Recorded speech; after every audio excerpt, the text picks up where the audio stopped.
नमस्कार जोहार मित्रों, मैं हूं माइकल जेडी जेमसन और आप देखना शुरू कर चुके हैं सुपर फास्ट मीडिया। साथियों, आज हम बिहार की राजधानी पाटलिपुत्रा यानी कि अभी के पटना में हूं।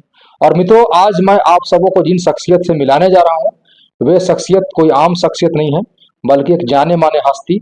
मैं बता दूं कि इनका डिग्निशन मित्रों आप जान जाएंगे तो आप हतप्रभ रह जाएंगे। सर डबल एमए किए, डबल एमए के पश्चात सर जो है कि पीएचडी किए। और सबसे बड़ी बात है कि पटना कॉलेजिएट +2 स्कूल जो है वहाँ के जो ये छात्र हुआ करते थे और इनके पिताजी भी वहाँ पे टीचर हुआ करते थे, है ना, जहाँ पे ये स्टूडेंट हुआ करते थे। इन्होंने वहाँ से पढ़ाई किया, पढ़ाई करने के बाद वहीं पे टीचर बने और फिर वहाँ से प्रिंसिपल बन करके जो है ये सेवानिवृत्त हुए। सर को बहुत सारे जगहों से ऑफर मिला एज ए प्रोफेसर के तौर पर सेवा देने के लिए, क्योंकि ऐसा डिग्निशन और योग्यता था। लेकिन सर जो है अपने स्कूल से इनका इतना लगाव था कि स्कूल छोड़ करके कभी नहीं गए। और इनका स्कूल बहुत ही पुराना स्कूल था, कब स्थापना हुआ था और तमाम क्रमों पर बात करने के लिए सीधे हम सर से जुड़ते हैं और सर का स्वागत करते हैं sir super fast media channel में। सर आपसे जानना चाहूंगा सर कि जिस विद्यालय में आप स्टूडेंट रहे, फिर उस विद्यालय के आप टीचर बन गए, फिर प्रिंसिपल बनकर रिटायर किए, आपके पिताजी भी उस स्कूल उस +2 कॉलेज में टीचर थे, कैसे कैसे पूरा घटनाक्रम था सर? देखिए, हमने अपने पढ़ाई की शुरुआत पटना कॉलेजिएट स्कूल से ही की थी। वहीं से मैंने 1975 में मैट्रिकुलेशन किया था। उसके पश्चात 1983 में हम वहाँ एज ए टीचर ज्वाइन किए थे और उस जगह से मेरा इतना लगाव हो गया था, शिक्षा के क्षेत्र में मेरे काम थे कि हम वहाँ से कहीं अलग जाना नहीं चाहते थे और शिक्षक रहे और बाद में चल के वहाँ पर हम प्रिंसिपल भी बने और उसके बाद वहीं से हम सेवानिवृत्त हुए। सर ये जिस विद्यालय से आप सर ये प्रिंसिपल के पोस्ट से सर आप जो सर रिटायर किए हैं, वो विद्यालय का स्थापना कब हुआ था? क्योंकि हमें यह जानकारी मिला कि बहुत पुराना विद्यालय है। हाँ, बिल्कुल। पटना कॉलेजिएट स्कूल बिहार का सबसे पुराना विद्यालय है। उसकी स्थापना 1835 में हुई थी और वहाँ के एक से एक नामी गिरामी छात्र लोग वहाँ से निकले हैं। कई जज थे, फिल्मी एक्टर लोग भी थे, इंजीनियर थे, डॉक्टर थे, काफी सब। क्या प्रशासनिक सेवा में भी है यहाँ से निकल कर? हाँ बिल्कुल, बहुत सारे हैं। क्योंकि देखिए, वो प्राचीन काल का बहुत ही सबसे एक नंबर का विद्यालय रहा है। 1835 का? 1835। अभी उसका 190 वर्ष पूरा होने जा रहा है 10 अगस्त को। अभी 10 अगस्त को एक बहुत बड़ा भव्य कार्यक्रम भी होने जा रहा है पटना कॉलेजिएट स्कूल में। चलिए, संभवतः हम वहाँ पर उस तारीख को हम मौजूद भी रहेंगे और पूरा कार्यक्रम को हम कवर भी करूंगा। चलिए, बहुत अच्छी बात है, बहुत अच्छी बात है।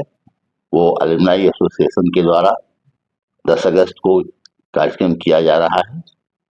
उसमें हो सकता है राज्यपाल जी भी आवेंगे, मंत्री लोग रहेंगे, विधायक रहेंगे और कई जानी मानी हस्तियां रहेंगी।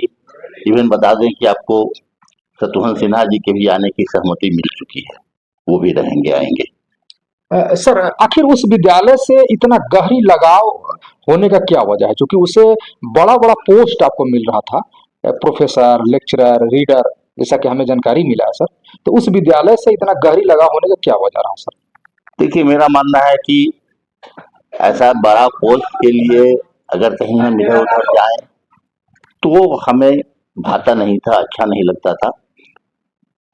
एक जहाँ आदमी रहता है, जहाँ से शिक्षा ग्रहण करता है, एक अजीब टाइप का वहाँ से एक लगाव हो जाता है और मैं बिल्कुल अपने जॉब से संतुष्ट था और कहीं किसी प्रकार की कोई दिक्कत नहीं थी। इसके कारण हम कभी वहाँ से अलग जाना मुनासिब नहीं समझे। हम बस हमेशा वहीं रहे और वहीं से सेवानिवृत्त हुए। अच्छा सर, आप एनसीसी के थल सेना का अधिकारी भी रहे हैं। तो सर अधिकांश लोग जानते हैं कि एनसीसी मतलब कि कह लीजिए कि ये थल सेना होता है, लेकिन आप जल सेना का अधिकारी आप रहे हुए हैं। तो सर इसका कितने ब्रांच हुआ करता है एनसीसी का? देखिए, एनसीसी का फुल फॉर्म है नेशनल कैडेट कोर्स। उसमें तीनों विंग होते हैं, आर्मी विंग, नेवल विंग और एयरफोर्स। थल सेना, जल सेना और वायु सेना। ये तीनों की ट्रेनिंग दी जाती है विभिन्न स्कूल कॉलेजों में। तो हम एसोसिएट नेवल ऑफिसर भी रहे, एनो भी रहे और जल सेना के रहे, नेवल विंग के।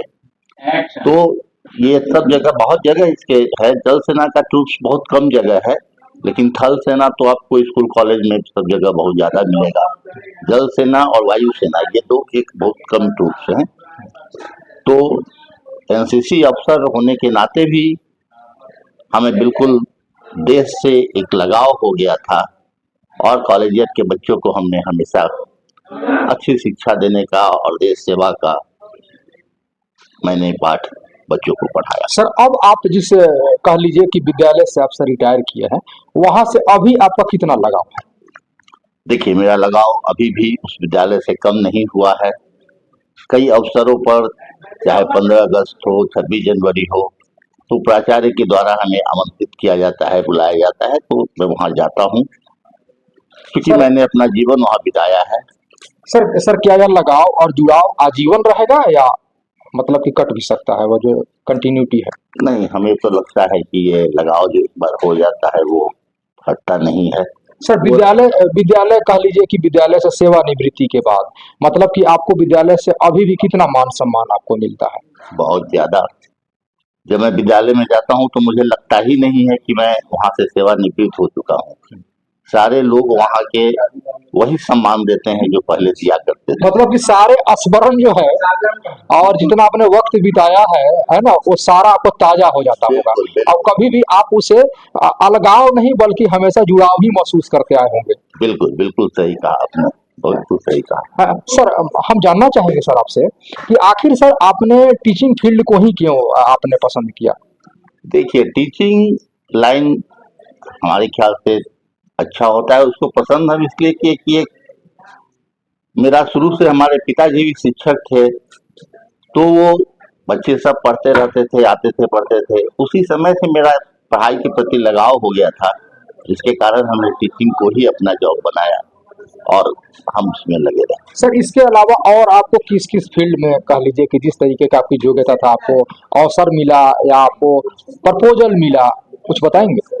देखिए, हम टीचिंग में तो रहे ही, एनसीसी ऑफिसर भी रहे और मेरा लगाव फिल्मों से भी था। एक्टिंग क्षेत्र में भी मेरा लगाव स्कूली जीवन से ही था, लेकिन उस समय चूंकि हमें समय मिल नहीं पाता था कि हम उस क्षेत्र में कुछ करें। हाँ, ये बात जरूर है कि हम सेवानिवृत्ति के बाद अब पूरी तरह से हम अपना समय जो है एक्टिंग के क्षेत्र में दे रहे हैं और इस क्रम में हमने कई फिल्मों में काम किया है, कई वेब सीरीज में काम किया है और लोगों का प्यार स्नेह मिल रहा है, जिसके कारण हम और उत्साहित हो रहे हैं इस क्षेत्र में काम करने के। सर मतलब कि आपको फिल्म और फिल्म से जो है लोगों से गहरी लगाव रहा है। आप अक्सर मतलब कि आप मतलब कि फिल्म वालों से जो है आपका मतलब कि संबंध रहा है। तो सर यह कह लीजिए कि आपका यह जो रिश्ता जो रहा है सर, तो कलाकारों से तो ड्यूटी के दरमियान रहा था या ड्यूटी के बाद अब ज्यादा हो गया है?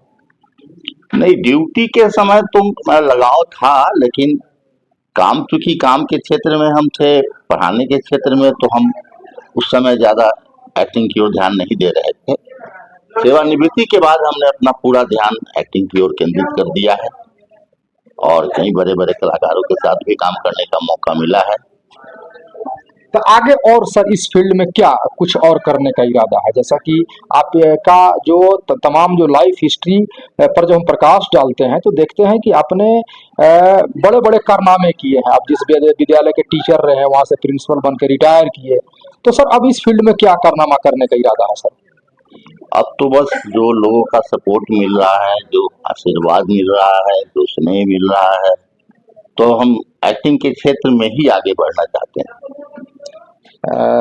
अच्छा चलते चलते क्या संदेश देना चाहेंगे जो सेवानिवृत्ति के बाद जो टीचर हो गए या सरकारी कर्मी हो गए, है ना, जो बिल्कुल शिथिल पड़ जाते हैं, बिल्कुल कह लीजिए कि समाज से कट जाया करते हैं, तो उन्हें क्या संदेश देंगे? जैसा कि आप और भी ज्यादा सक्रिय हो गए सेवानिवृत्ति के बाद, कहीं ना कहीं आपका योगदान जो है देश के क्षेत्र में जो है कला के क्षेत्र में आपको जो योगदान मिलना चाहिए वो मिल रहा है। तो जो बिल्कुल समाज से कट जाया करते हैं सेवानिवृत्ति के बाद, ऐसा लगता है कि अब ये किसी काम के नहीं रहे, उन्हें क्या संदेश देंगे?